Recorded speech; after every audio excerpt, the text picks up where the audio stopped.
250 of Humanity Rising. It's been an extraordinary journey to traverse 250 days since last spring when the pandemic broke out around the world. But here we are, and we're delighted to be with you. Yesterday, I noted as we began our program, new research from the Heart Math Institute that is indicating that when two people, either physically proximate to one another or on the other side of the world, begin to commune in a spirit of love, that their heartbeats start to align. Nos va. Entonces, ¿qué novedades tenemos para hoy? I think Ronnie needs to mute there. I killed it. It's good. And even more deeply, that when two people loving each other come into harmony, they begin to come into harmony with the electromagnetic pulse of the earth. And that is an extraordinary awareness that we should all carry. After the program was over, synchronistically, it was released by Popular Mechanics, very well-known magazine in the United States and Europe and globally, that scientists have noted that the Earth's axis has shifted. You know, the Earth has two poles. There's a north and south pole. And then there's the axis around which the Earth spins. And they're now concluding that because of climate change, because of the massive melt of the glaciers and the extensive extraction of groundwater by human civilization, that we've actually begun to tilt the axis of the planet. And that should give us all pause. That for the first time in planetary history, going back at least 4.5 billion years, human action is now influencing a very basic function of the planet, because it's the axis and the spin in relationship to the larger solar system and all that exactitude that creates the days and the nights and the equinoxes and the solstices. So as we begin our program today, let us honor the resonance that we can have with each other and the resonance that we can have with the planet. And let us bear in mind that human action is shifting some fundamental categories of planetary movement, the consequences of which we actually have absolutely no idea. So when we pause, as we always do as we begin Humanity Rising, and just take a moment to center ourselves in our bodies and contemplate our hearts and our heartbeats, let us send love to planet Earth today. Let us love one another, but let us also love our mother, just for a moment, in a spirit of thanksgiving and gratitude that we're all alive at this most extraordinary moment in the human journey.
Thank you, everyone.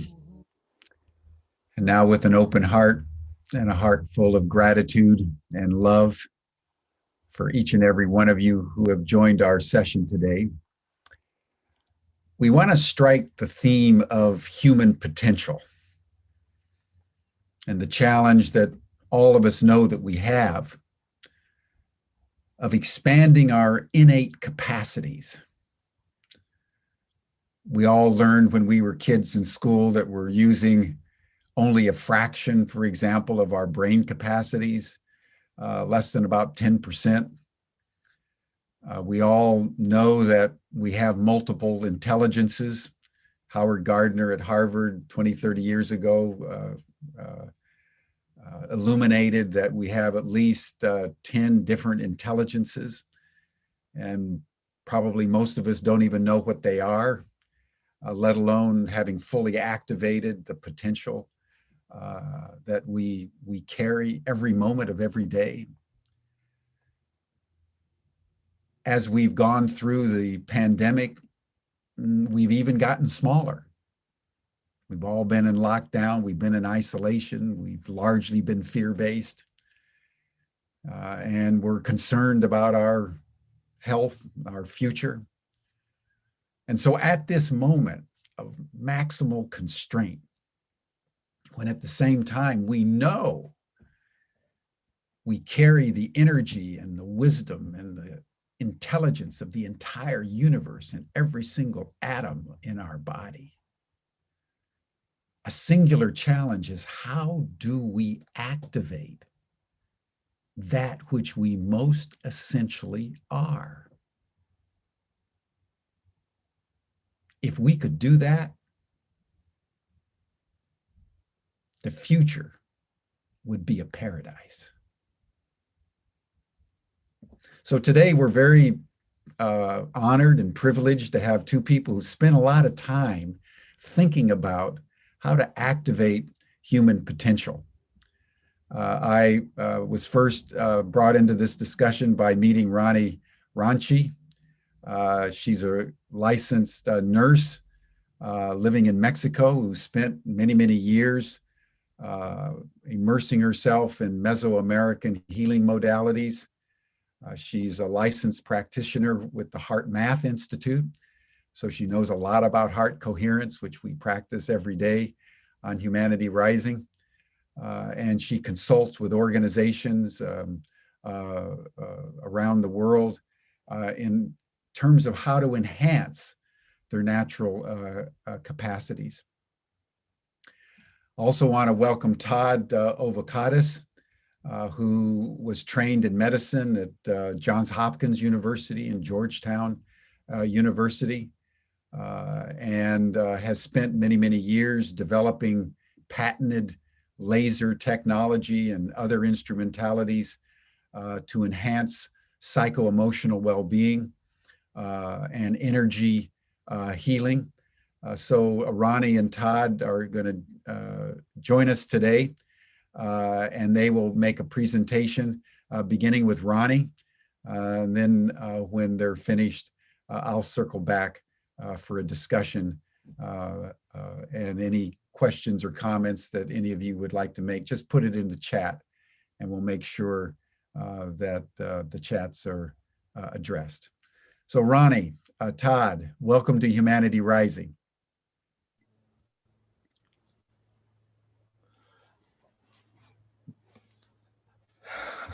Thank you. Great pleasure to be here. The program is yours.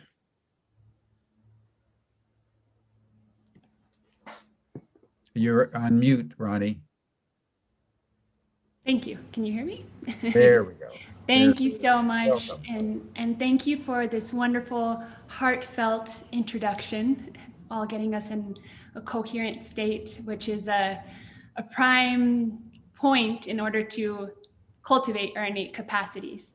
And so I'm going to begin. First, I want to begin by thanking each and every one of you here today, because it is through you being here, in your interest in cultivating your potential, that you contribute that to humanity. And that's what it's all about, humanity rising. And so it starts from the inside out, and it starts from each and every individual contributing. If we wish to transform the world, well, we need to begin transforming our inner worlds. And through your interest in renewal and regeneration, you pave the way for a new generation. And so I want to thank each and every one of you here, because it is you, it is us that are contributing to humanity rising. We live in a time where we can no longer go about unrealizing our full potential and unrealizing the great capacities that are latent within each and every one of us. We've been through a time of deep transformation on all levels, and we're continuing to go through those transformations. So it is necessary to transform ourselves by bringing our awareness to these different areas within us, as Jim had mentioned. We have the innate capacities within us that we can bring our awareness and cultivate. Mind, emotion, energy, to name a few.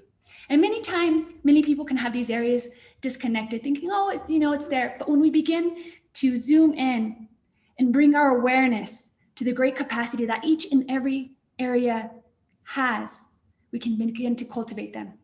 We can begin to cultivate those potentialities and thus our full potential. And to be optimal, right now there's a lot of talk about optimal potential and reaching your optimal potential. And what exactly is that? It's not something outside of you. It's not something you have to reach or go to a mountaintop and, I want to reach my optimal potential. It's already within you. And how do we become optimal? To be optimal, we must be whole. And that is the secret.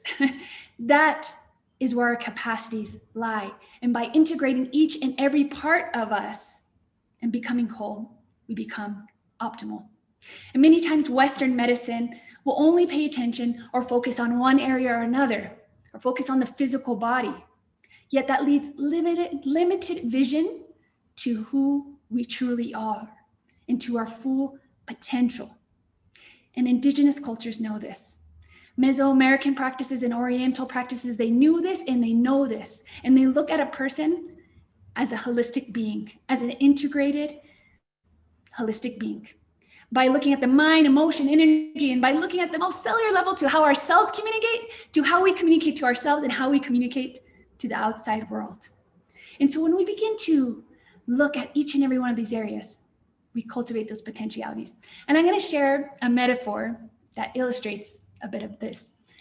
And I consider our body such as a vehicle, right? It gets us to one place to another, among other things. It has its intricate parts that all need to work in coherence, that all need to come together and work in their full potentiality so we may be at our full potentiality. And with the metaphor of a vehicle or a car, what happens if there's something off, right? The check transmission light goes on. And so that's telling us we need to check under the hood and see what's going on the inside. And we are just the same.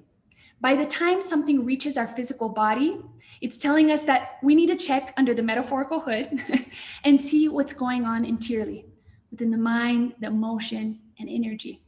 And in this metaphor, check transmission. What am I transmitting? What am I transmitting with my thoughts? What are you transmitting with your thoughts? What about energy? Well, what's the motion? What is your motion like? And of course, energy. Emotion is the motion, and energy, of course, a tank needs to be full. So what fills you and what depletes you? What fills your energy? So when you begin to look under the metaphorical hood and see that we're much more than the physical form, that we have this interconnectivity within us, then we can begin to cultivate those capacities. And that is what we're going to be speaking about today. We're going to begin discussing the innate capacities on the most cellular level, looking at neurons and the potentials of neuroplasticity, and then Todd's amazing discoveries in stem cell research. And then we're going to go into emotion and energy and sound and science. So let's get started with the potentials of neuroplasticity. So neuroplasticity, what is it? Perhaps you've all heard it, are familiar with the term, and only merely 20 years ago, this term has been coined. And I found that a computer can be a powerful metaphor for the brain. Stay with me here. Just as a computer has its programs that perhaps were installed at one moment and perhaps assisted the computer in functioning at its optimal potential and optimal functionality, perhaps time goes by and the computer needs an upgrade, it needs an update, or needs a reprogramming. And those programs are no longer serving the computer for what it is today. And we're just the same. And I consider those programs our thought patterns, our habits, and our behaviors that perhaps at one time served us, though as time goes by, we require an update, right? We require a new programming per se. And so what happens just as a computer or within ourselves to do an update, usually a reprogramming needs to be done or a reset. And so many times you may try to make a change in your life, right? Noticing these old programs or these old habits or these old thought patterns and saying, I see this old program that's no longer serving me. Maybe it's slowing me down. Maybe it's not functioning for what I am today. Maybe at one moment it served me, but it's no longer serving me. And so how can I reprogram or how can I reset that? And just like with the computer, we need to go to the hard drive. And so many times when we try to make those changes, we might come back to the original habit that we were trying to change. Maybe a few days, we'll implement it and implement these new habits that we want to change. But then we'll find ourselves going back. And why is that? Because we need to go to the hard drive. And what is the hard drive? The hard drive is the circuit board. It is the circuit board on a neurological level. It is our neurons' connections and the synaptic connections and the communications that are being sent on a neurological level. And that is reflected in our exterior reality. And so we have interior maps that are created through these neurological connections that create the circuit board. And that is reflected in our exterior life. And so with that metaphor, that gives kind of a window into the potentials of neuroplasticity. And we're going to go in a little bit deeper on the cellular level. It is said that we have over 80 billion neurons, at least. And these neurons, what are neurons? They're brain cells. And so these cells are communicating with one another and they're sending electrical pulses from one to another, and they're creating synaptic connections. Now, over time, these synaptic connections, when we create or we reinforce a habit or a thought pattern, we're reinforcing those connections. And so too, reinforcing that habit or that thought pattern in our life. And so we may find that we're going down the same habit in our life or the same pathway in our life. And that's because we're going down the same pathway in our brain. And so if we wish to change the outside pathways, we need to change the interior pathways. And that's getting at neuroplasticity. Neuroplasticity, what is it? The name itself is neuroplasticity, plastic, which means our brain is plastic, it's malleable, that we can change it. Years before, people thought the brain's set in stone, maybe after adolescence or into adulthood. Once it's, formed in structure or functionality, that's it. And it is discovered that neuroplasticity exists, and that is the brain's possibility to transform in functionality and also in structure and changing these different pathways. And so as our brain is malleable, so too is our outside life. And so many times we might think, there's this habit or there's this or that, and it's stuck that way, and that's not true. Because science shows that on a neurological level, on the most cellular level, we have the capacity to redirect those neurocommunications and so to redirect the pathways in our exterior life. Now, neuroplasticity isn't something good or bad. And maybe you've all heard of neuroplasticity, thinking, this term that's being thrown out there. And neuroplasticity is something that naturally happens. It's the brain's way of reorganizing information based on experiences or the environment. And so based on what we're exposed to or what we repeatedly do, right, are based on our environment, then our brain naturally is going to reorganize those synaptic connections. And it's not good or bad. So, however, we can harness this for our highest good. Neuroplasticity, just knowing this potentiality, knowing that it exists, we can harness it. And becoming aware of, the more I repeat something, or the more that you repeat something, whether it be exercising, meditating, some healthy habit or healthy thought patterns, or whether it's eating cake every day, right? Or not so healthy thought patterns, neuroplasticity is happening. And so where we place our attention, as they say, is where we place our energy. And more so, we're creating those actual synaptic connections that are transferring energy, that are reinforcing those patterns in our brain, and so too in our life. And so knowing this and knowing this intro, okay, this is neuroplasticity, our brain is malleable, our life is malleable. It's not good or bad, though we can harness it for our highest good. How can we harness it for our highest good? Knowing that this innate capacity exists. The first step that I'm going to share is observation. From science to spirituality, observation, realizing that you are not your thoughts, right? That you are not the victim of your thoughts, rather the creator of your thoughts. And the brain's way, the brain automates thoughts, actions, and habits.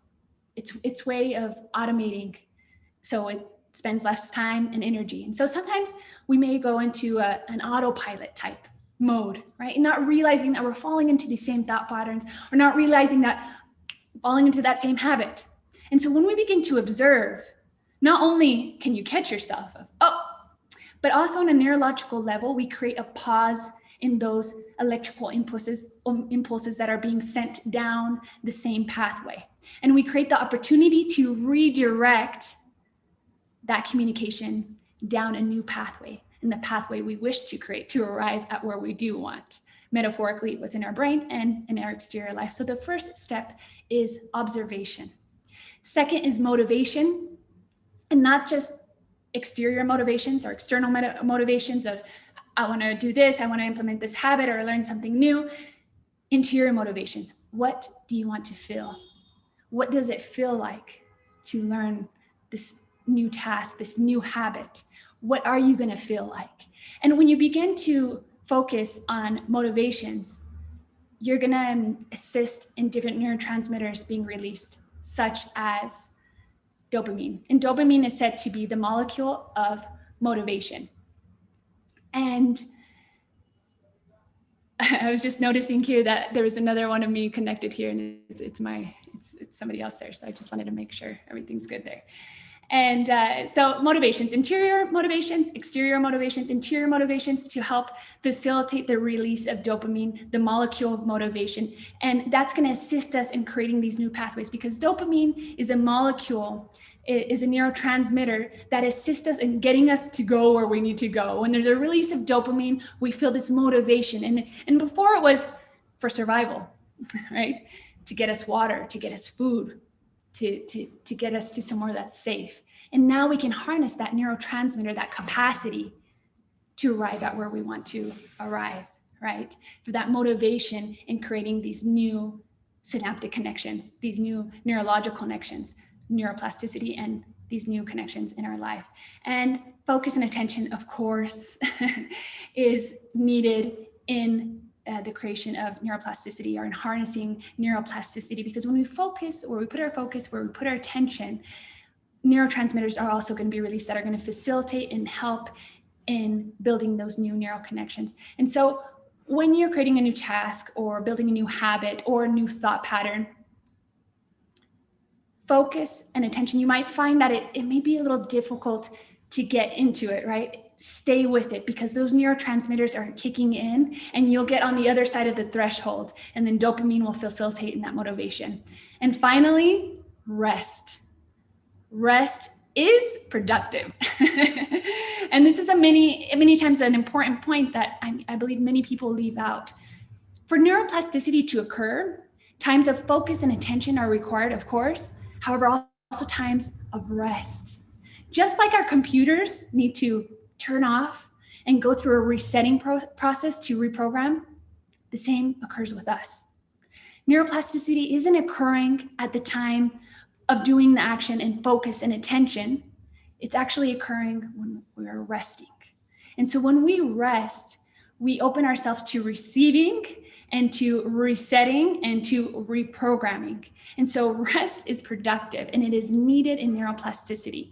And there's many studies that have been done after times of intense studying or intense focus and attention, 90-minute periods, such as this session itself, spending 10 minutes doing some kind of getting into a deep state of rest. Doesn't not sleep, meditation, of course, or any other modality, laying down, that gets you in this deep state. And that's going to allow for the information to be embedded on a neurological level, and so then to be reflected into your life.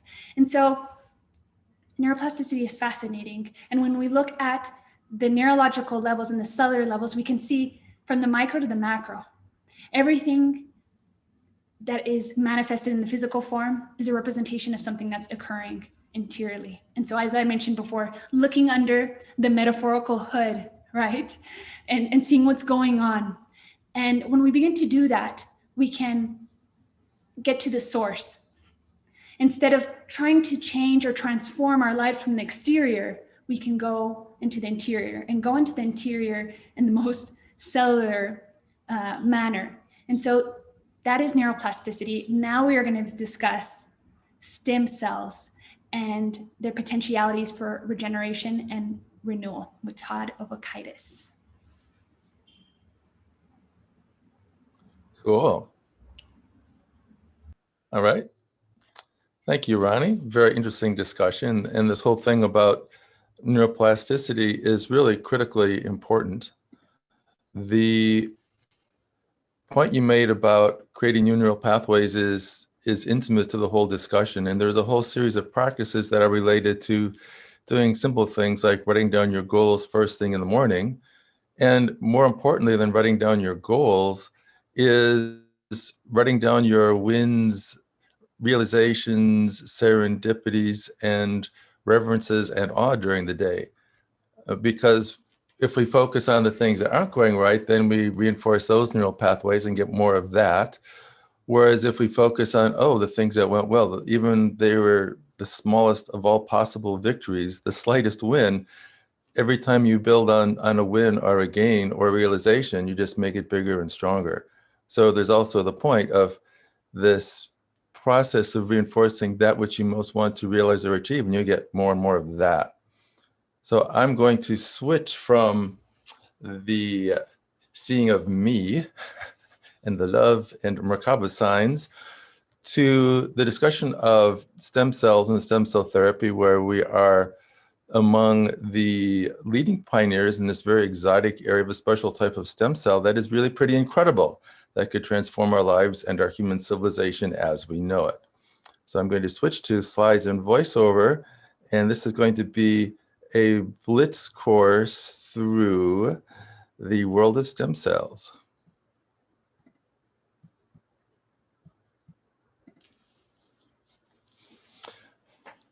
So the title for today, Innate Capacities, Regeneration, and Multidimensional Renewal. That seems like quite a mouthful and surely ambitious, and we'll see if we actually accomplish conveying that to you today. Todd, we don't see your slideshow. Oh, I guess I need to do share screen, don't I? Yep. Thank you. See, there's always a deal. Okay, now we go. All right. So how is that? Can you see me? You're not on full screen. You need to go to, there you go. Is that it? That's it. Okay, great. Thank you. All righty. So we are attempting to cover a huge terrain of psycho-emotional, physical, and spiritual landscape, as well as vibrational realities in a short period of time. And here we go with the blitz on stem cells. And in particular, what we have done with stem cells that allow them to become practically applied in ways that have not before been possible. My work, and when we have more time, I can go into the actual vision that I had that inspired me to go in this direction uses lasers as a source of light and vibration to communicate with molecular chemistry, whether it's biological, nutritional, or otherwise therapeutic. So the way lasers work is waves add up in phase to create amplified waves. And what we've done, which is an innovation in this arena, is we've created a way with an optical invention to create the pattern where the waves line up exactly out of phase.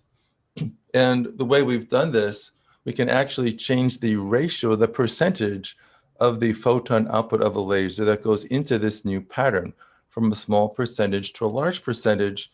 And that provides a new form of energy with new physical characteristics. When we add these two waves that are out of phase together, we actually get a vector sum zero. So there's no net electric or magnetic field, which changes the properties of that light in a very profound way. The most extraordinary interpretation is that the waves are again in phase, but going in opposite directions. The technical term for this is optical phase conjugation. And what that means is that the waves are going in opposite directions and following each other in phase. So it's another way of creating a wave and an anti-wave together. And what's remarkable is the interpretation. The wave going to the right, according to conventional physics, is going forward, not just in space, but forward in time. That's easy to think with. What's provocative is that the wave going in the opposite direction to the left is, even according to conventional physics, considered not only going backwards in space, but also going backwards in time. So we have created the world's first ever efficient, stable, time reverse light. And if we reverse the direction of time with light, you change things such as charge, you shift gravity to the opposite direction. And most importantly, for a biological organism, you change the direction of entropy. So you can consider aging a process of increasing entropy, or even a pathologic condition is going from one state to a less ordered state. And this, in a very broad scope, is changing the direction opposite, like literally taking the VCR and rewinding it to a previous point. What's interesting is that DNA is a spiral counter-spiral. And when we create phase conjugate waves, a wave of light going through space also spirals in its polarization state. It has a cycle of spin with each wavelength. And what we've created, in essence, is a spiral counter-spiral of light, which is in direct geometric parallel to the spin, counterspin, or spiral counter-spiral of DNA itself, which would suggest that this waveform would be in natural harmony and alignment with DNA itself. This is a beautiful model made by movie star Terrence Howard, who, as you recall, was Tony Stark's friend in the first Iron Man movie, and I guess is now a star in Empire. And its real passion is sacred geometry. And those of you who have studied the Platonic solids, for example, he believes that the Platonic solids, as they are in nature, are different from the ones that Plato derived, that all the sides are curved. And this model, this DNA type model, gives a flavor of the spiral counter-spiral and the residual flashes of light that occur in the system. What is also relevant is that by creating a vector sum zero, we have a type of energy that, unlike typical photons, only penetrates about 5 millimeters through tissue in visible wavelengths at most. And with our process, as we have published and patented, that we believe that there is at least 10 to 20 times greater depth of penetration with the residual visible waveform, and the vector sum zero waveform may readily go through the body from one side to the other. Where this is relevant with stem cells goes back to our very initial experiment at the NIH, where my colleague provided a flask of stem cell-like cells from the bone marrow, And we applied this new form of laser energy to the flask for various periods of time, from 5 minutes up to 60 minutes. And 24 hours later, saw something never before seen in science, which is that the cells had aligned in a column where the beam had been. And whereas normally 8 to 16 cells would gather, my colleague said she saw as many as 1 to 2 million cells lined up in a row, literally suspended in the fluid, as though we had literally restructured space and time to accommodate the cells. So we had, in essence, with our first experiment, created a type of, call it a homing signal. I like to call it, in fact, singing the song of the stem cells in light, which attracts them to not only move to that area, but to adhere to each other. And if we're talking about regenerating tissue in the human body, to adhere to the place that we want the cells to go. Our fundamental work in this area was recently published, not in this issue, a later issue. Actually, it was the December 10th, 2020 issue. And Cell R4 stands for Cell Replacement, Repair, Regeneration, and Reprogramming. And in this journal, we published our fundamental work showing that if we use this special form of laser light that we call modulated laser light, we can apply it to a unique type of stem cell called human very small embryonic-like stem cells that are in platelet-rich plasma. And what that means is if you take whole blood and remove the elements you don't need, which would be the red blood cells and potentially inflammatory white blood cells, that leaves you with plasma, platelets, and platelet-derived growth factors, and that has therapeutic and regenerative potential. And what is also there, which is dormant, which has been asleep since the time you were born, whether you're 1 year old or 100, is this incredible type of cell that goes into hibernation, which is incredibly powerful. So because these cells are sleeping throughout a lifetime, they're not dividing and they're not aging. So that when we give this signal to awaken them, not only do we immediately get much more significant cell numbers and cell counts that are relevant for human regeneration purposes, that we also awaken them. So this is the article where we provide the basic science for the cell separation method, the increase in numbers, and most importantly, they're becoming metabolically active. Now, to show the profundity of this and how we're transcending the bounds of time for reparative processes, spinal cord injury is a common problem. It can be complete and provide no sensation below a certain level or partial, and there can be loss of sensation and motor function below that level that is not complete. And in general, with a neurologic insult, whatever has not come back in 6 months is usually gone forever. This is an extraordinary case. This is a Harvard neuroscientist, an incredibly smart man who has, as he describes it, a holographic photographic memory, who was in a diving accident that rendered him paralyzed, quadriplegic, both arms and legs paralyzed, 300 feet below the surface. And he came up, got hyperbaric, survived, but was left with several neurologic defects, including what he calls neurogenic numbness on his left leg, meaning he could barely feel anything for his left leg for 35 years. So if 6 months is the cutoff for when repair doesn't occur, 35 years is a very long time for a non-repairing injury.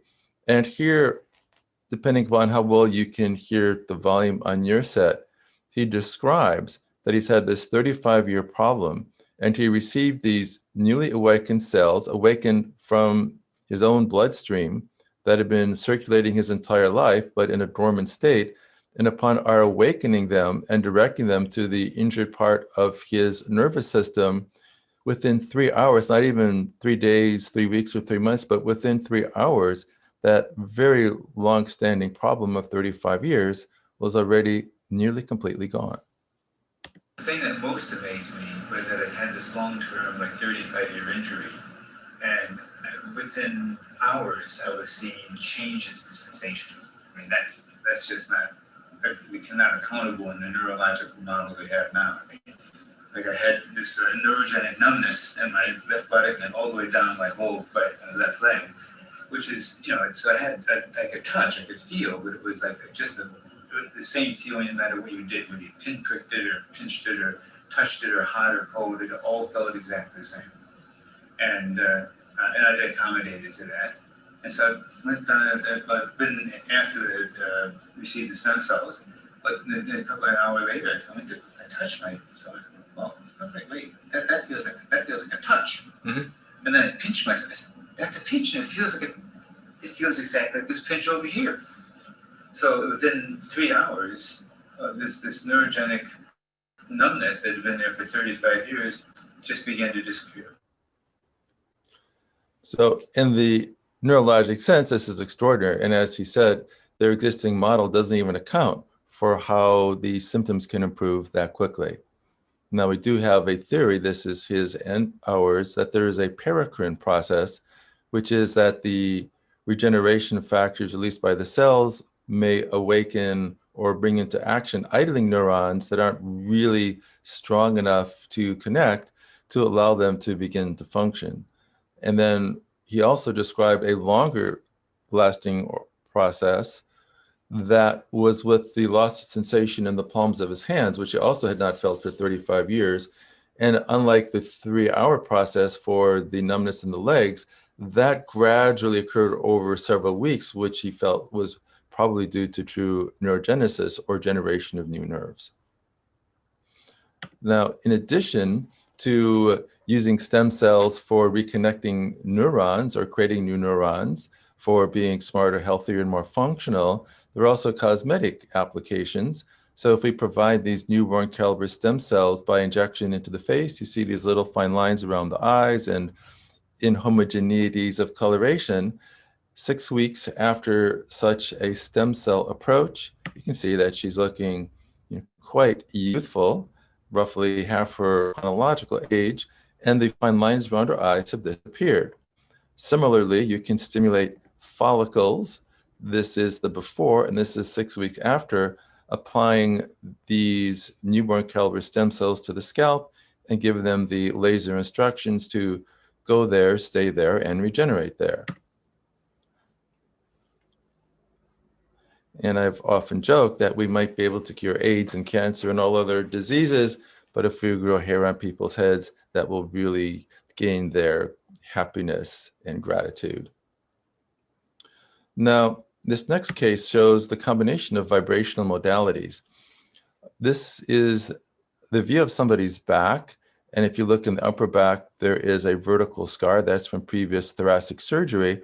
This is a spinal cord injury of lengthy duration.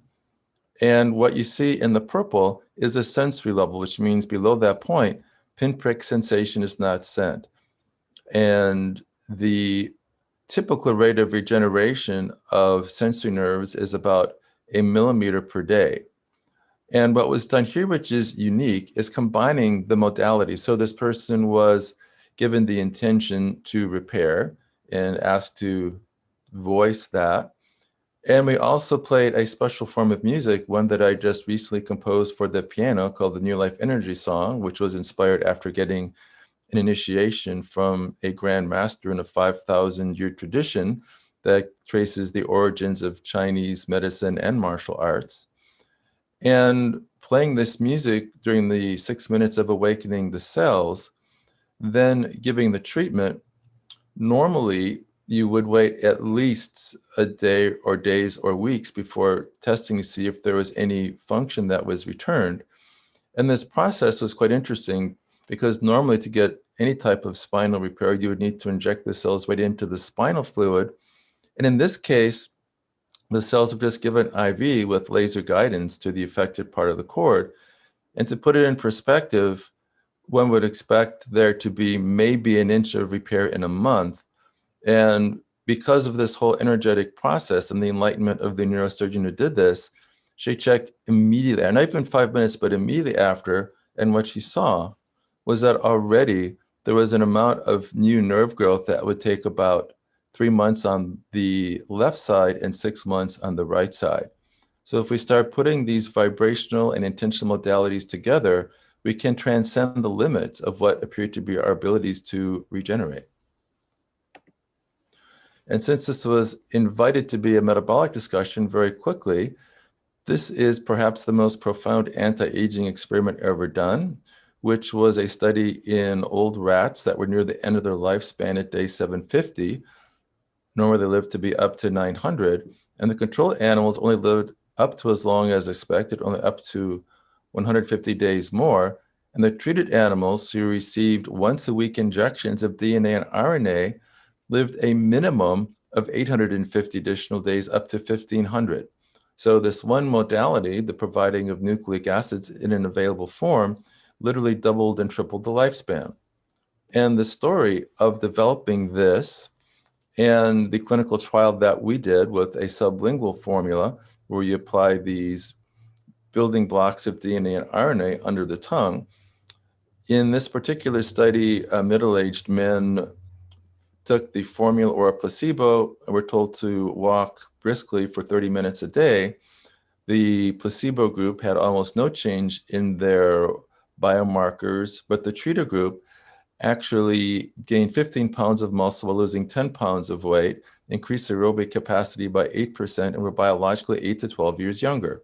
So if you would like to read all the details of that story, there will be a link at the end of the program where you can get the information to be on the list and get your own free copy of this book for your more complete edification. And because of our interest in consciousness, this is actually the very first experiment that we did with laser-enhanced nutrients. So the formula that gave the increase in muscle mass and reduction of body weight, literally making that person much younger biologically, was also laser-enhanced with our interdimensional laser process. Our very first experiment was focused on the brain using amino acids that are known to increase the power and function of the brain. And what was interesting, we see the blue bars. This is a quantitative EEG or brain map over multiple areas of the brain, roughly 20. And we see that the baseline is sort of the just awakening pre-Starbucks level. And that's where it begins. The red bars show the increase in power output and function of the brain when we gave 2 capsules of the treated or control formula. And we see there already was a significant increase in power output, about 30 to 40%. And then very interestingly, if we gave 2 capsules of the laser enhanced version, we saw a significant increased power output of the brain in some areas up to double what the baseline level was, literally increasing the brain power from the physical measured millivoltage potential. Now, what's interesting is there is not only an effect on so-called the power amplitude, but also on the coherence. So when we gave the ordinary amino acids, we see all these regions, roughly 10 of them, of the interregional loss of coherence.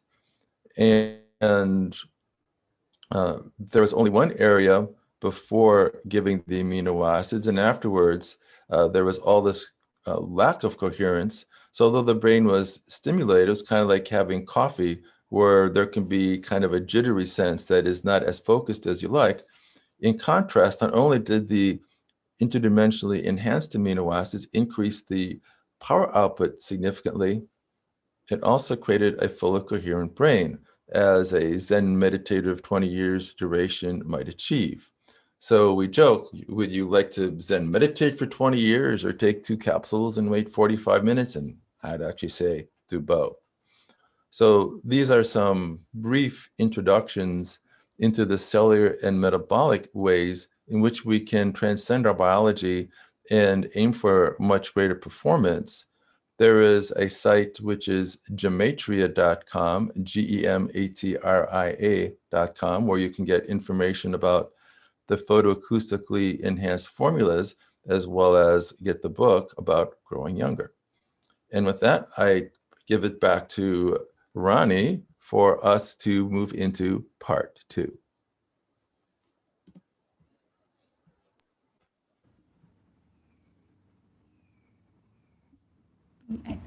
Thank you so much, Todd.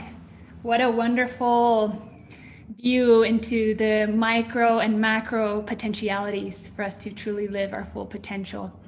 Now we are going to segment into emotion. And the second part, we're going to be discussing the potentials of emotion and energy, science, and sound.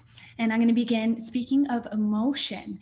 Now, emotions are the root. It is said that emotions are energy in motion. Perhaps you've heard this. And perhaps you've walked into a room and you felt a certain energy, and that's because you felt the emotion. And maybe you're around a certain person and you could feel this when you're around somebody who's elated and who's happy and who's excited. You can feel that. And that's because of the underlying emotion. When you're around somebody who's angry, you can feel that as well, because emotion emits frequency that can be felt. And emotion has overall a great impact on our being, on our mental state, and as I had just mentioned, on our energy. And so if we bring our awareness to emotion and the great potential that it has as the root, and we sustain a strong root to blossom and to grow what we like to grow, right? To have a coherent mind state, to have coherent energy, and thus then emit that to our surroundings. We can bring our awareness to emotion and the great potentialities that it has. Now, emotion is the universal language.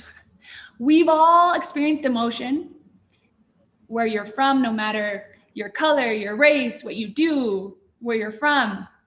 We've all experienced emotion, and we've all experienced the same emotions: happiness, sadness, anger. And these emotions are reflected or manifested in the physical body in such ways that they impact our heart rate, they impact us on a neurochemical level, and even our facial expressions, right? And so thinking about this, the impact that our emotions have beyond what's felt in the room or what you're feeling, and maybe you're feeling a little bit uneasy, there's an impact on a physical level. It's impacting our physiology. It's impacting our mental state. And so imagine a person who's happy, or imagine a person who's angry. What does their blood pressure look like? What does their heart rate look like? And what's happening on a neurochemical level? Looking at it like that, we begin to see the great impact that our emotions have on us, and so too have on our exterior reality. Now, it is said that emotions can be conscious or unconscious. Many times we could be conscious of what we're feeling, yes, though as time goes by, maybe we felt something and it was suppressed, or it wasn't fully felt. Maybe a situation happened that made you feel angry at a moment, and then time goes by, you forget about it, and then that situation happens again, and then you're feeling all the feelings again. And that's because it's stored in the body. Emotions, if they are not felt, they become stored in the body. And that results in a lack of ease, not feeling at ease, which is dis-ease. And so when we look at the emotions and we look at the impact that they have on the physical body, and knowing that indigenous cultures knew this and know this in Mesoamerican modalities and Oriental practices, each organ of the body, each energetic center correlates to different emotions. For instance, the liver, or anger, is manifested in the liver. Grief and sadness is said to be manifested in the lungs. And of course, love in the heart. And so if these emotions are not felt at the moment, and we don't bring our awareness or our attention to our emotions, they can become stored in the body, which results in this lack of ease, which is dis-ease. Now, knowing this wisdom, this indigenous wisdom, and knowing the impact that emotions have, what can we do? How can we use this great capacity that we have, which is emotions, which many times in our culture and in today's day and age, emotions aren't really focused on feeling the emotions or the great capabilities or the capacities of our emotions. And We have the great capacity as human beings, or in human form at least, to feel what we desire or what we choose to feel on call, on demand. You can choose what you want to feel versus the environment choosing for you. And the brain doesn't know the difference if you're provoking that interiorly or if that's being provoked exteriorly in. And so there's a great power. There's a great capacity. Just bringing awareness of you can choose how you want to feel. And instead of the environment impacting you, you can positively impact the environment by how you choose to feel. It is said that the body in the heart sends more signals to the brain than the brain sends to the body via the vagus nerve. And so when we begin to feel emotions, we send signals to our brain. And the brain, as a command center, begins to command and say, oh, this is happening, we're feeling this. Let's release these neurotransmitters, these hormones, these different bodily reactions, right? However, emotion as the root, we decide, we have the opportunity to decide what signals are being sent to the brain, and thus what signals the brain is sending back to the body. If we create a new input, we create a new output. And so it is important for us, knowing this, to create space to feel the emotions that we desire to feel. And as I said, creating renewing emotions such as happiness, gratitude, love, we begin to send new signals to our brain. And many studies have been done on this, on the great impact that our emotions have on actual heart rate, on blood pressure, on respiratory rate, and HRV, heart rate variability. And it can be measured. Our emotions can be measured in the impact that it's having on us on all different levels, on our physiology and on our mental state. And I'm going to pull up a slide here just to, so you may visualize this. And it's from the HeartMath Institute, for those of you familiar with the HeartMath Institute. Can you all see, I hope, my screen? There it is. Okay, so here is a graph from the HeartMath Institute, and it's showing the different heart rate patterns. The first one is incoherence. And so look at what that looks like. So a person who's feeling frustration, anxiety, or worry, that's what their heart rate is looking like. And of course, it impairs performance. And somebody who is feeling emotions such as love, appreciation, and care, they are creating coherent signals, coherent heart rate. And this is this graph here below. And of course, that promotes optimal performance. And here's another slide that I like to share too, so you may visualize this. Look at the respiration rate versus somebody that's not in a coherent state, which means that they're feeling an emotion such as anger or frustration or sadness or any emotion that prompts an incoherent state, and of course is going to affect us in this way. And I'm sure you've all experienced this. And so when you begin to bring your awareness to this of, oh, when I feel anger, more things are going on than what meet the eye, or when there's frustration, etc. And when these different signals reach the brain, as I said, the brain has a command center, it sends those new signals. And if the signals being sent from the heart or from the body to the brain aren't coherent, then the brain is going to be sending those signals that are not coherent. And so I'm sure you've all experienced this. If you're feeling frustration, you can't even think right? Maybe your actions are out of coherence because there's not coherence in the root level and the signals that are being sent. And on the contrary, when you feel love, when you feel gratitude, you feel at ease, right? Your thoughts, your actions, they just flow. And so that gives a great visual to this. Let me stop sharing. Oops, something happened to my computer. There you go. Perfect. So knowing this, what can we do? Create space to feel these emotions. Don't find space because you're never going to find it. Create space. And in the morning, prime yourself and decide how you want to feel. And before reaching for your phone or your computer and the day instantaneously impacting you, prime yourself so you can positively impact those around you. And as simple as it may sound, this is a great capacity that we have within us. And I truly believe bringing our awareness to these capacities that have always been within us and around us and integrating them, then we can live our full potential. And so as simple as it may sound, do this.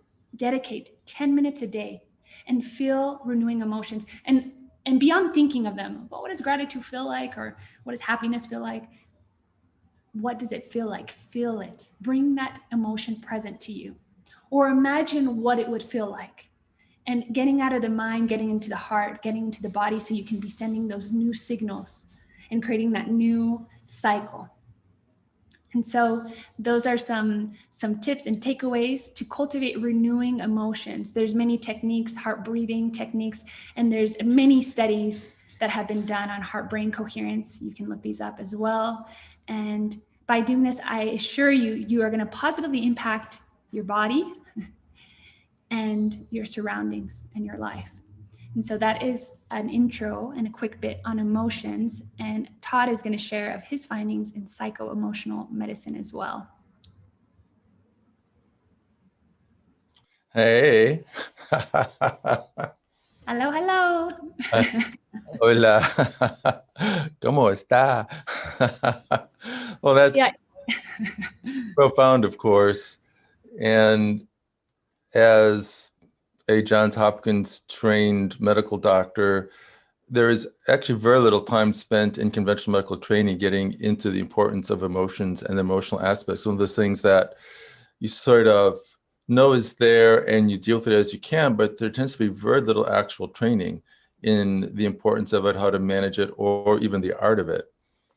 And it was maybe 6 or 7 years ago, that ballpark, I have to get the exact dates. I serendipitously ran into a pioneer in the world of psycho-emotional medicine at an event in Argentina, Mar del Plata, where I was speaking. And he made this extraordinary statement to me over breakfast, which was, "I love cancer cases."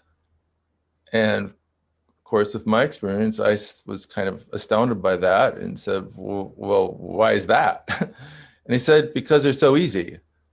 I said, really? He said, yeah, in 800 cases, I've been successful with all but 15 or 20 with this method of getting to the core emotional conflict around which the body is creating that problem. And that takes us into the realm of what is called psycho-emotional medicine or biological decoding. And for the sake of time, I won't go into the history of that. At another event, we may have time to go into the genealogy of it.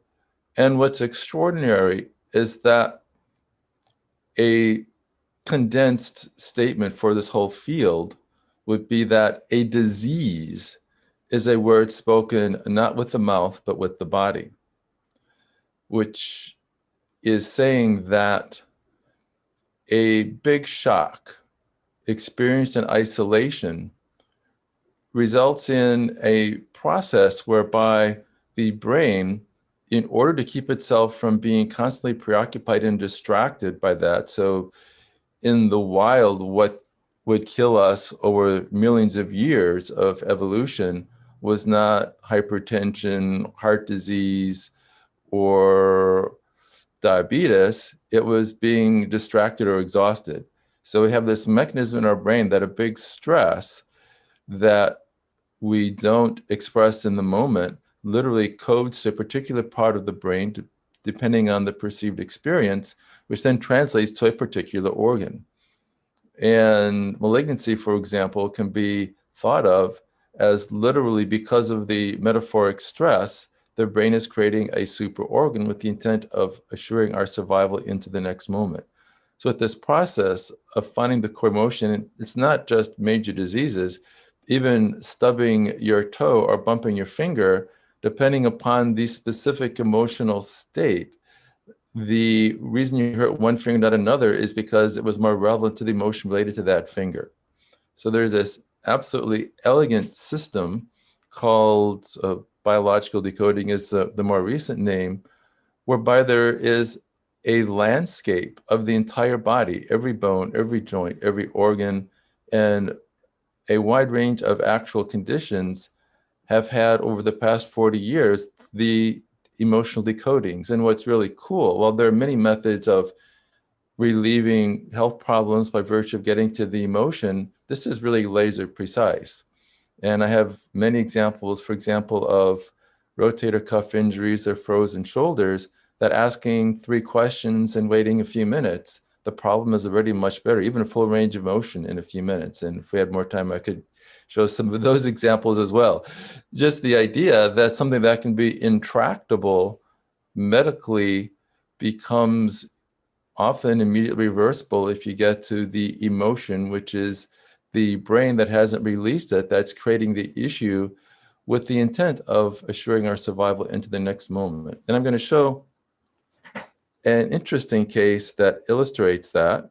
There are many that I could share, but this is pretty compelling. And the main proponent of biological decoding, the leading pioneer, is this amazing person from Uruguay named Enrique Boran. So he teaches the psycho-emotional anatomy and landscape, and that's sort of the core material. And then there's Isabelle Benorus, who is French but is now in LA, and she's taken the methods of releasing the conflict even further with a technology she calls bioreprogramming. And the most exotic and crazy wild stuff is being taught by our colleague also in Uruguay, a 3rd generation specialist in orthodontics named Dr. Fabian Brotos, which is dental decoding.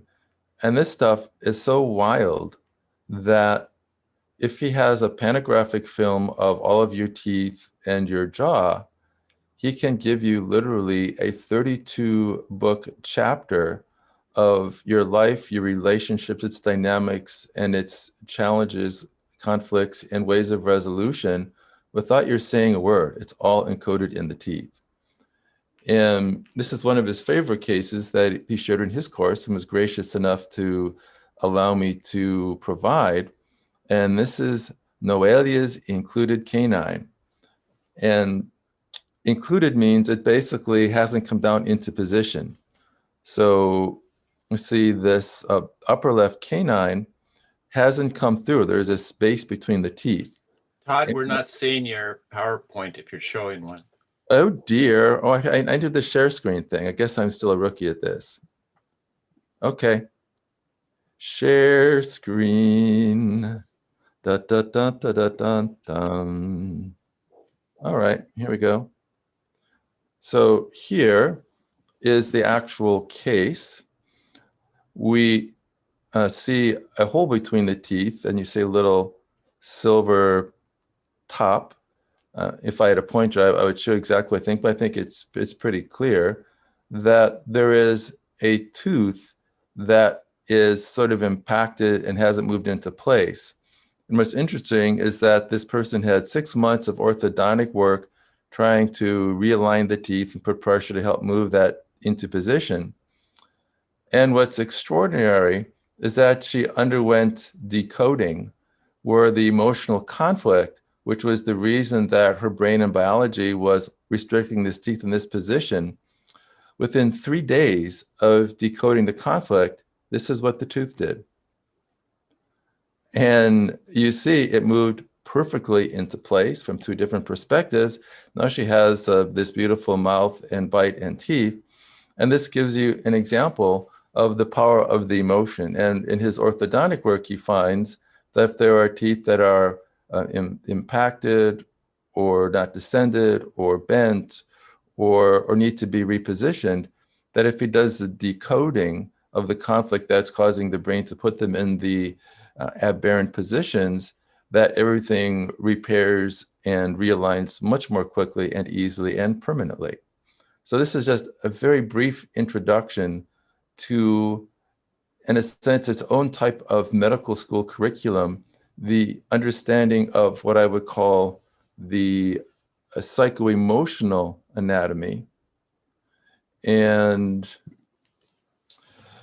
this to me was kind of the missing link in understanding medicine itself, that for any condition, whether it's a sprained joint or a pulled muscle or any organ issue, that there is always an underlying emotion, which could be yours, be something that was imposed upon you almost like a post-hypnotic command when you were in the womb or up to about the age of 7, per Bruce Lipton's work, or even from your ancestors, that you can be born literally to solve the unresolved conflicts of your ancestors, that understanding this and working through whatever those emotional stresses may be that are embedded in the brain, this is one of the keys to literally reclaiming more of your brain and expanding more towards your full human potential and creating a brotherhood of man.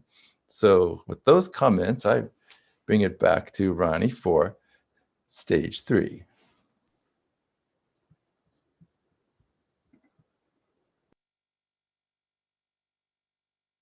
Ronnie, you're muted.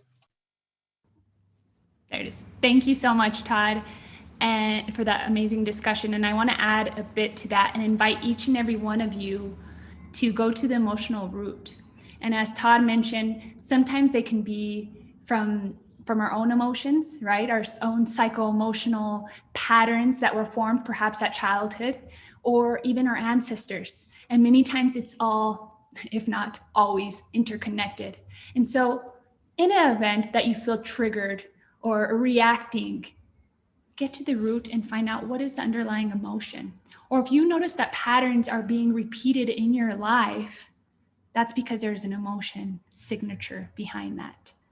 And when you identify in that emotional signature, and you can identify the event, perhaps in your childhood, because from birth to 7, because of brain frequencies, people are much more, children are much more programmable, as they say. If you can identify that, you can cut the chains and free yourself. And also identify those of your ancestors and free that lineage and free yourself so you may be your full potential. And so that's something I found in my personal life, and also working with clients, which is very potent in realizing our full potential. So I invite each and every one of you to do that. And so now we're going to discuss energy. We're going to conclude this discussion with energy, which is the basis of everything. Energy is everything. It is said that any material matter is made up of 99.99999% of energy. And so that's infinite potentialities for us to live our full potential. And if we bring our awareness to that 99.99999% of potentials, instead of only focusing on the material, not what we could see in the physical form, then we will realize that what is manifested in the physical form is a reflection of that which is energy. And so everything is energy, everything can be measured, everything has an electromagnetic field. From the electromagnetic field of our being, of everything, to our brain waves. Our brain waves can be measured, they emit frequencies that can be measured, and of course, there's music, and sound can be measured. And so on a deep level, we're all made up of energy and vibration. And so when you begin to look at everything, not as a thing or everything, but look at every energy in every circumstances, every person has energy.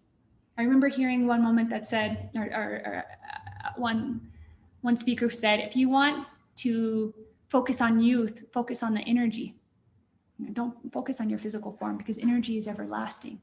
So when you bring your awareness to the energy and each circumstances, each situation, each person, each event, don't think of the event or the person or the situation. Think of the energy, the underlying energy. And in your personal life and whatever you're doing, don't think of, oh, I want to do this or this, that. Think of the energy that you're putting behind that, because that energy is birthing and creating the material form, the material creation of that, what you're bringing into fruition. And so when we begin to look at everything as energy, then we begin to see the great potentialities, and we begin to shift that energy, that underlying energy. And so then can we shift our exterior and material reality? And so I consider two different ways to either fulfill our energy. Our energy could be fulfilled or it can be depleted, right? Based on exterior to interior, which is what we eat, the food in which we eat, what kind of foods are you eating? Each food has energy. When you begin to look at food as an energy, what's the energy of a salad versus what's the energy of a donut that's maybe been sitting there for a few days, you know? And when you begin to look at that, that's something that you're ingesting and filling your body with, and that your body is going to emit that energy as well. And what are you listening to? What environments are you in? Everything is energy. And interiorly, what impacts our energy is our thoughts and our emotion, as previously discussed. Our emotion is the root, and it's sending that energy, it's emitting that energy. And so when we focus on that and our thoughts and our emotions, what we're feeling, what we're thinking, then we're seeing the energy that we're emitting, and thus what we're creating. So whatever is being created is because we are emitting the same energy. And then there's the great capacities within us to bring our awareness to thoughts and emotions and shift those to be at the energy that we want, or whatever we're creating, to shift the energy behind or among each project or each creation that we're doing or each environment that we're in. And then there's the exterior factors that can help cultivate what's already within. And that's music. That is the sound of music. And so sound has been around since life itself. And the ancients knew this, they know this in Oriental and Mesoamerican practices as well. And all practices, the healing impact that sound has on our being has been studied now in the scientific realm. And science is now catching up to the spirituality. In fact, some doctors are prescribing sound to their patients. And there has been a great impact, positive impact on patients with schizophrenia and with depression and even Alzheimer's. The Oxford University, they said the impact that sound can have on lowering blood pressure. And so now the spirituality is catching up to science and the great impact that sound has. And what is sound? Sound is the energy the vibration going through any substance, right? And so imagine listening to music and the different frequencies that are being emitted by the music, and that coming into contact with our physical body, or that 99.999% of energy. It's moving that energy, it's moving those particles. And I'm going to show a slide to demonstrate this, which is, which is cymatics. Perhaps many of you have heard of cymatics, and that gives a great representation of what's actually happening to particles. So here, this is a Shandy plate, and here particles are placed on the Shandy plate, and then sound is ejected into the Shandy plate. Here it says 5,201 hertz, and it forms these beautiful geometric formations. And down here is Hans Jenny, who's a physician who coined cymatics, and here's a beautiful representation of different formations of the sound. And I'm just going to click this video. So these are different particles that are moving in response to the sound. Look at that. And when we visualize this, imagine what's happening to you when you're listening to sound, right? Or when you're emitting sound. Particles are moving, energy is moving. And we have that great potentiality to use this great capacity, so we may cultivate our great capacity, which is energy. And imagine that listening to sound, mantras themselves. Mantras are said to be sacred sounds that we emit, right? And they have an intention behind them. And that's why they're so powerful, because we are emitting that sound from our being, from our body, from our energy, and bringing that out. And it has an impact, just as you saw in cymatics. What is that doing to us on a cellular level? What is that doing to us on an energetic level? And what is that doing to our surroundings?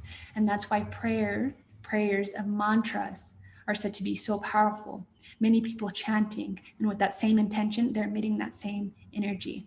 And now Todd is going to speak about his fascinating creations in pineal tones related to sound and science.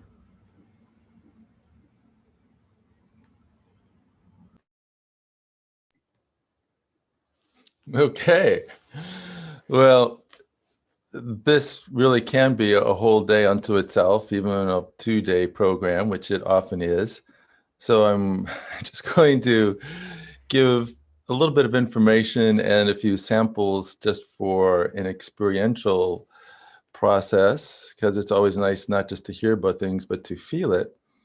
And this time I will more efficiently go to the share screen and talk about some stuff while giving the experience as well. And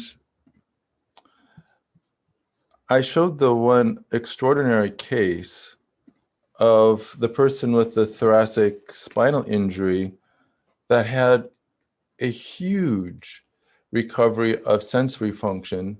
The ability to feel the pin was inches below where it was immediately, which from the conventional logic sense shouldn't even be possible. There's even a mechanism to account for it. And I believe we amplified everything using the power of vibration. And it was multi-level. It wasn't just the music, but it became part of it. And the neurosurgeon doing the procedure asked if I had a 6-minute version of a piano piece. And one of the working names for this piece, which is a piano composition that is my first, that was the byproduct of an initiation with the Grand Master. I literally woke 3 days later hearing this symphonic piece that was the piano, then layered with violin and other instruments, which that piece is almost done as well. But it began with the piano. And one of the working names is Mère Amour, or Mother Love. And it really gives that sense of being wrapped into, that unfolded experience of source love, divine love, mother love. And what's very interesting, one of our staff has the heart rate variability software and did an analysis, and she did a baseline of 6 minutes of silence, basically, and her PAR level was 464. And then she played this 6-minute piano piece that we also call New Life Energy Song, because that's the name of the tradition of the Grand Master. And in 6 minutes, the PAR level was up to over 3,000. And then she played it again, it was over 8,000.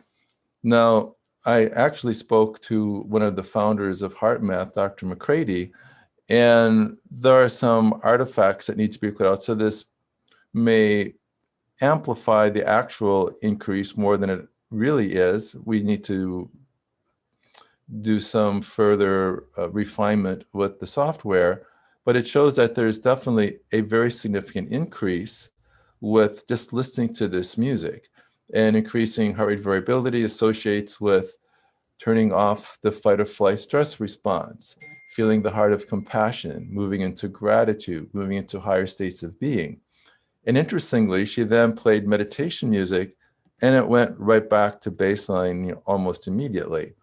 So I'm going to give you a little experience of this. We don't have time to play the whole song, but I'll play the prelude and a little bit of the main theme of it, just so you can move into this new life energy, mother love energy kind of feeling.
So that gives the feel and flavor for it. The full piece is 6 minutes long. And we've actually incorporated that into our cell regeneration procedure. We now have, in the past 6 to 8 weeks, the first epigenetic genetic age testing that is showing that this procedure with these freshly awakened newborn caliber stem cells that are now awakening during a 6-minute process to that music, we are seeing the most profound effect on turning back the biological aging clock that has ever been seen.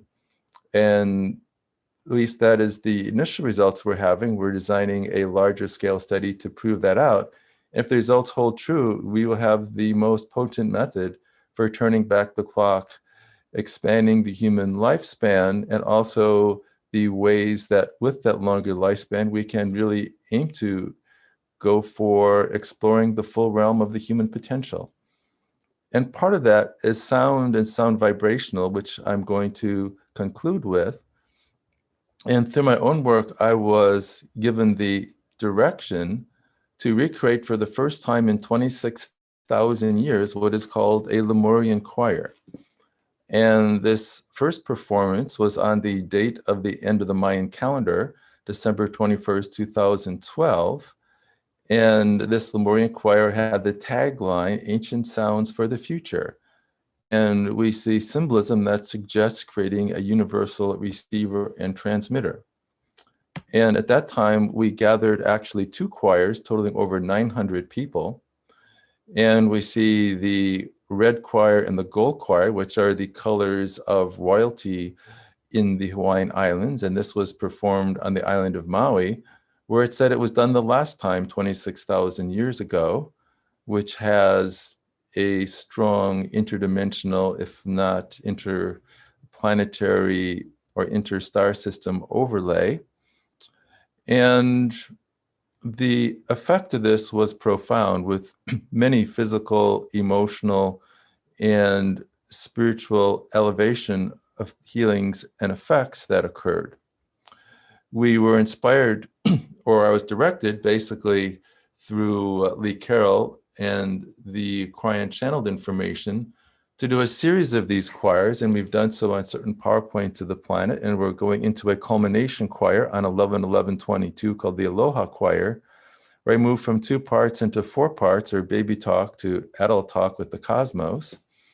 And this is an example of that. This is the work from Dr. Masaru Emoto, and you probably know his work called Hidden Messages in Water.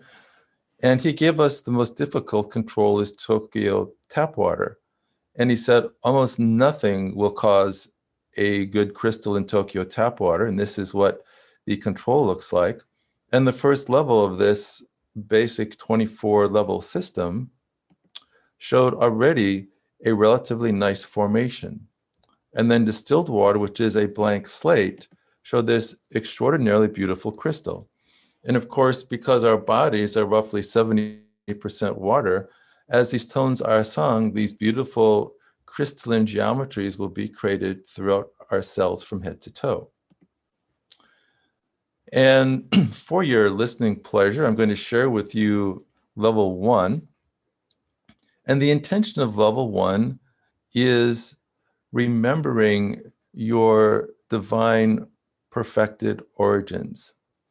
And this came with the affirmation, which was in all 3 persons, but I'll just share it in the first person, which is, I as a being am eternally pure and perfect. And anything that appears to be other than perfection is merely the illusion of this experiment of our experience. And if you like, you can sing along with me, or just tune into the vibration of it and see if this takes you back into that feeling of your divine eternal perfection. Om no kam no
So I hope you enjoyed that vibrational introductory experience to this pineal tones phenomenon.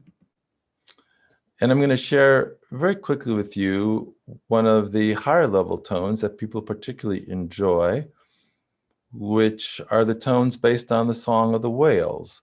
And this is a picture of a breaching humpback whale.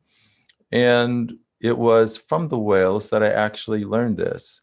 After the 14th level, I experienced what I would call a cellular telepathic communication from the whales to be with them in the water in Maui. And within 2 weeks, I was there, diving to the bottom of the ocean, hanging suspended upside down as they do when they're singing in their 16-hour singing sessions, and did that for a number of days in a row till I recorded their song cellularly. And one of the profound things is the effects of this in water. So this is Tokyo tap water, and perhaps the most perfect crystal ever seen in Tokyo tap water. So imagine the purification happening even in the oceans just from the song of the whales.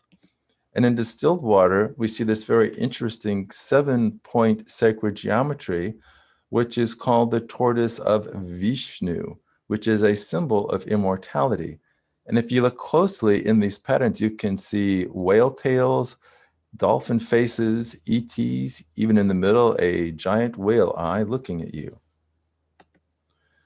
We have an artist named Deborah DeLisi who gets interdimensional visions with these tones and reduces that into form. So this is the vibrational imagery of the tones based on the song of the whales. And hearing the tones or looking at the image can literally create vibrational enhancements.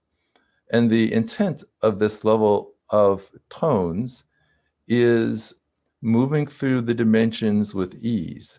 And very interestingly, human beating heart stem cells in a dish, if you amplify that sound through speakers, this work was done at UCLA, it sounds like the song of the whales. So for your enjoyment, a brief version of the tones based on the song of the whales.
And that is an introduction to the tones based on the song of the whales.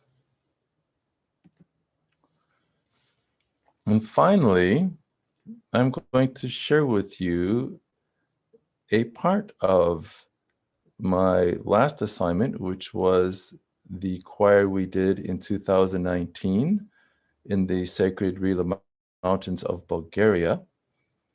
And there is a wider story of doing these choirs and processes to activate 12 pairs of nulls and nodes on the planet. And that the next choir that's happening on 11/11/22 is about integrating that whole system as a type of dynamic for accelerating planetary unity consciousness. And my assignment for that choir was to remember the song called the Victory Song that a civilization sings when they go from duality consciousness to unity consciousness. And the significance of that is that if we sing and embody the awareness of that unity consciousness today, it's literally accelerating that auspicious desired future into the present, another type of time travel, really. So I'll share a little bit of the feel and flavor. This is from the choir of hundreds in the sacred Rila Mountains of Bulgaria.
So that, my friends, is the first part of the Victory Song. And for the sake of the temporal constraints, as well as your ability to have the entire piece and feel and enjoy the full vibrational impact of it, and ideally play it at least once a day to accelerate our collective experience of a unity consciousness planet as opposed to duality, what better time than now, given all the recent events, then this can be downloaded for free at the link below, which is pinealtones.com/victorysong. And for those of you who want to dive deeper into the vibrational world, I'd encourage you to look at pinealtones.com, contemplate studying this ancient and future system, and imbibing those vibrations yourself. And I conclude with this image, this mandala-like picture of DNA looking down the central axis or the core. So this magnificent beauty, this perfected geometry and balance and harmony is at the core of every single cell. In a sense, this discussion begins and ends with our DNA. And the hope that this discussion today that Ronnie and I and Ubiquity have brought to you is another vibrational step to a higher state of awareness and the fuller, more complete realization of your complete potential.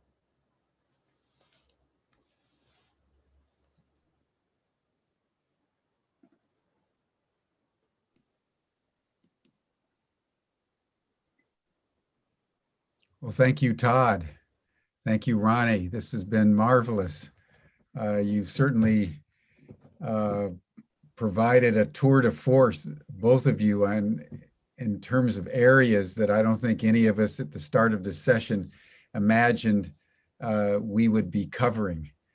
You know, the whole notion of moving backwards in time, the notion of extending our youthful vitality indefinitely into the future. And then in the last part of the session, the whale songs and the acoustical geometry of the universe that we can participate in is actually very profound. And I would just add, which was implicit in your remarks, that this was well known to the ancients. This is not new information, everyone. This is actually the oldest awareness that human beings have had from the very beginning, which was lost as we made our ascent into civilization and into modernity, and particularly most recently into the Enlightenment. All that wisdom was almost irretrievably lost. And it's been people like Todd and Ronnie and others that have been remembering what we knew from the beginning, that there's a relationship between sound, number, geometry, and that in fact that trinity comprises everything that we are and the universe is. Everything is numbers, said Pythagoras. Everything is geometry. And anything in any kind of configuration makes sound. And so, Ronnie, Todd, thank you so much for this. Would love to have you back for a deeper dive. I'm sure people would love to get into the acoustical dimension much more deeply. And I think people would welcome a deeper dive into the whole notion of growing younger, which particularly in the midst of a pandemic is up for most of us as we've come face to face with our mortality. So I thank you both very, very deeply. You're both welcome to the after chat session. There's a link in the chat box if you want to continue the dialogue, if you have time with our participants. So thank you for that. And then tomorrow, everyone, we will be having a session from our next gen group. You know that Matt Robertson from time to time has been convening millennials and Gen Zs to talk about various issues. And so tomorrow, Matt is convening a millennial next gen group on the intersectionality between gender and sexuality on the one hand, and race and ethnicity on the other. That's an issue that is very much up for the human race right now, this intersectionality between gender and race. So that's tomorrow on Humanity Rising. And then finally, just to conclude, in the spirit of what we've heard today about enhancing human potential, we want to make everybody aware of a course that we're promoting from Kate Rayworth that will start on the 9th of June. It'll be inaugurating our new Masters in Regenerative Action. It's a whole new kind of MBA. And I was just thinking, Todd, I would love to think about including some of your work in our MRA. We're reinventing the MBA, and we're taking the position that we can no longer be sustainable with the planet because the planet ecology is irretrievably broken, and human beings have to regenerate. And what you both have provided today are pathways to regeneration. And just think of business people all over the world on Wall Street, on the stock exchanges, were singing whale songs before they traded. Just think if they were more interested in living longer, more abundantly, than making money and dying destitute in spirit. What a different world this would be. So you've really made an invaluable contribution to us. So I'll be in touch with you separately about how we can continue to deepen this dialogue. But thank you, everyone. And we'll see you again here tomorrow on Humanity Rising. Same time, same station. Be well. Bye for now. Thank you both so much. Thank you. Thank Pleasure. you.